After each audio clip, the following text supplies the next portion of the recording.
New Stranger Things got me thinking about chainsaw things. This is Cave Waves.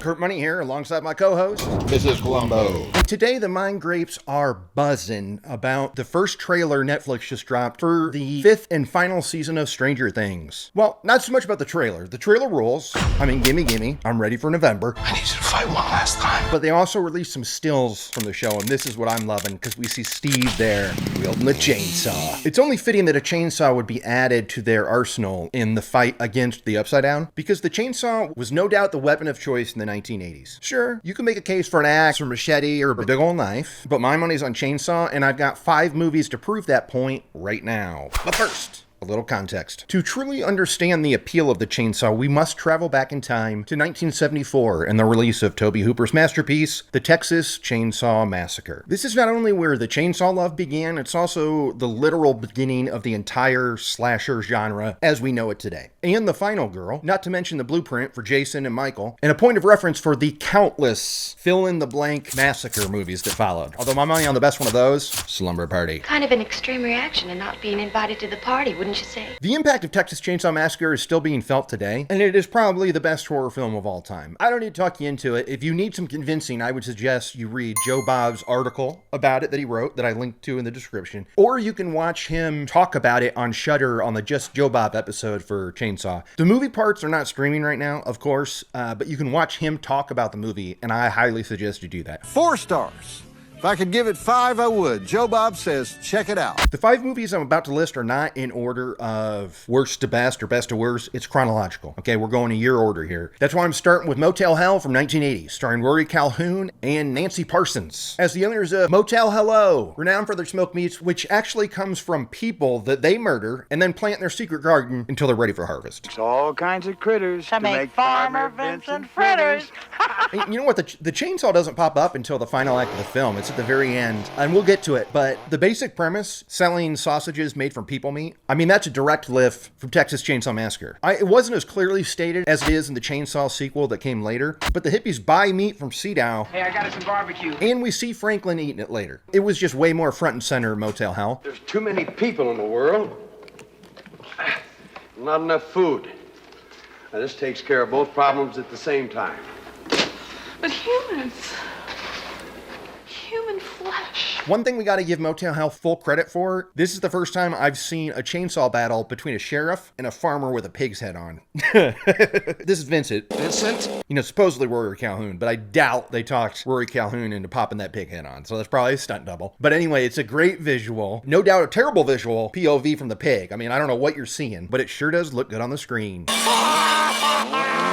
This is probably my least favorite of the 5 we're talking about today, and that's not to say I dislike it. I like it a whole lot. Borderline love it. It's worth a watch, absolutely. I mean, it's got Ballbreaker from Porky's, and Cliff Clavin as a biker who gets planted, and also a scene where an absolute smoke show throwing herself at a nearly 60-year-old Rory Calhoun, who turns her down. I repeat, he does not want to party. Crazy. We should be married first.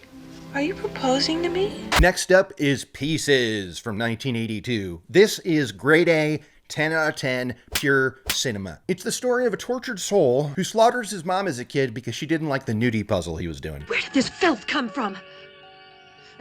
Then he grows up and wants to rebuild the body of his mom by killing a bunch of co-eds. Not only does it have some excellent chainsaw kills and practical effects, it's got a waterbed kill, a karate instructor, and the most unlikely leading man to ever grace the screen. This dude cleans up in the movie, all 5'2" of them. All right? I don't know how he does it. I mean, check out these lifts he's rocking in every scene he's in.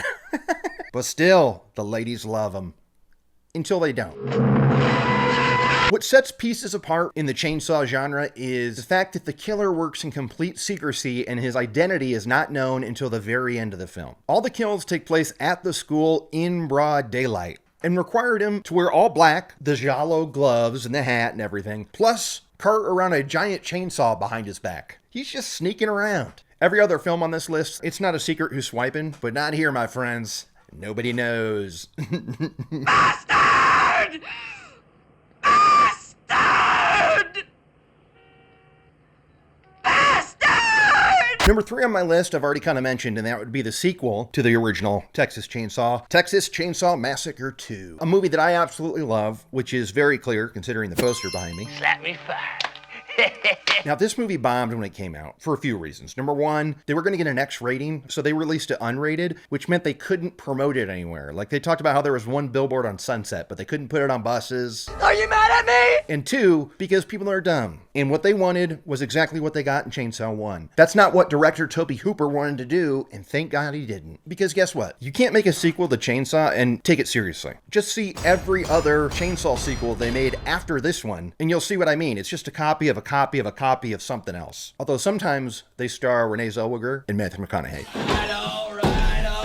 Now, of course, this movie is all chainsaws. It's definitely got the most chainsaws out of all the movies we're talking about. I mean, it opens on Leatherface using one in high speeds. Then later, Leatherface can't get his chainsaw up with Stretch. And then Stretch herself gets a moment of glory at the end of the movie when she's wielding it over her head and swinging it and stuff. But I would say that the chainsaw all-star in this movie is Dennis Hopper as Lefty. He's rocking them 2 at a time. I mean, there's a whole scene where he goes shopping for chainsaws in a chainsaw store. And this is where he really ups the game by rocking 2 of them at the same time. There's a million reasons to love this movie. I mean, insane sets that were a quarter of a mile long, unhinged performances, and of course, the practical effects by the genius Tom Savini. Don't be scared, darling. And actually, it's funny, in the beginning, when the yuppie gets his head set off, you see his arms here going like, ah! Those are Tom Savini's arms. And you can kind of tell it's Tom Savini because he pulled that exact same move in the first Friday the 13th. Betsy Palmer was pissed because people thought she had like super hairy hands. And last thing on this one, I want to get to the bottom of this. Something happened between 74 and 86 when this one came out, because in 74, chainsaw was 2 words. But by 86, it was 1 word. I have been curious about this for years. Like, when did we decide that chainsaw was 1 word and not 2? Anyway, if you know, let me know. Good, honey. On to number 2 on the list, which is another number 2, Sam Raimi's upgrade of his own Evil Dead 2. And I would say also an upgrade of how to use a chainsaw in a movie, because Bruce Campbell doesn't just wield a chainsaw, he wears one as a hand. Just plops it right there on the stump, straps it in. Groovy. This is friggin' awesome. Evil Dead 2 rules, and again, it's something I don't think I need to like describe the plot and stuff. You know it or you don't. And if you don't, absolutely watch it. But I will say, I was listening to the commentary, and the part where there's this creature going after Ash, under the makeup is Ted Raimi, Sam's brother, who is in a lot of his stuff. But he's the guy underneath the makeup, and it was so hot on set, because they were shooting in North Carolina, it was so hot on set that you can literally see the sweat dripping out of his ear hole in one scene. That's not part of the makeup. Oh, also, remember when I was talking about werewolf movies and the end credits in American Werewolf in London were wild because they like had a shout out to Princess Di when she married Prince Charles? There's some fun, wacky credits in Evil Dead 2. Not as wacky, but they are fun. Groovy. All right, here we go. Number 1 with a bullet from 1989. Actually, it's funny that I said we're not doing worst to best, and this is chronological. The list as is chronological is almost in the order I'd put them from worst to best. I just swapped Chainsaw 2 with Evil Dead 2. But anyway, number 1 chainsaw movie from the 1980s. You guessed it, The Burbs. There is a great chainsaw bit in The Burbs when Ray's having his nightmare. He's walking down the stairs, you know he's going, Carol, Carol, Carol. and what pops out from the wall but a buzzing chainsaw. Carol. It is such a great jump scare or jump laugh for a movie that up until this point has been based completely in reality. Not anymore. Now we live in a chainsaw world as it goes through the wall and goes through the family picture frame. So good. So those are my 5 examples of how the 1980s loved them some chainsaws. And you know, it's a love that continues to this day. I would say never more so than in the movie Mandy starring Nick Cage. He's got a honking one. Actually, that movie's set in the 80s. So boom. Oh, honorable mention goes to Christmas Vacation, because they do a little bit when Clark's coming out, and he's got a Jason mask on, and he's doing like a chainsaw thing. Hey, Griswold, where do you think you're gonna put a tree that big? Bend over and I'll show you. Both things of which I've talked about tonight, Jason and chainsaws. So it all comes together, just like it all comes together in the greatest movie of all time when they end on the perfect note. God, I love this street. I love this street too, Ricky. To bit boat. To bit boat.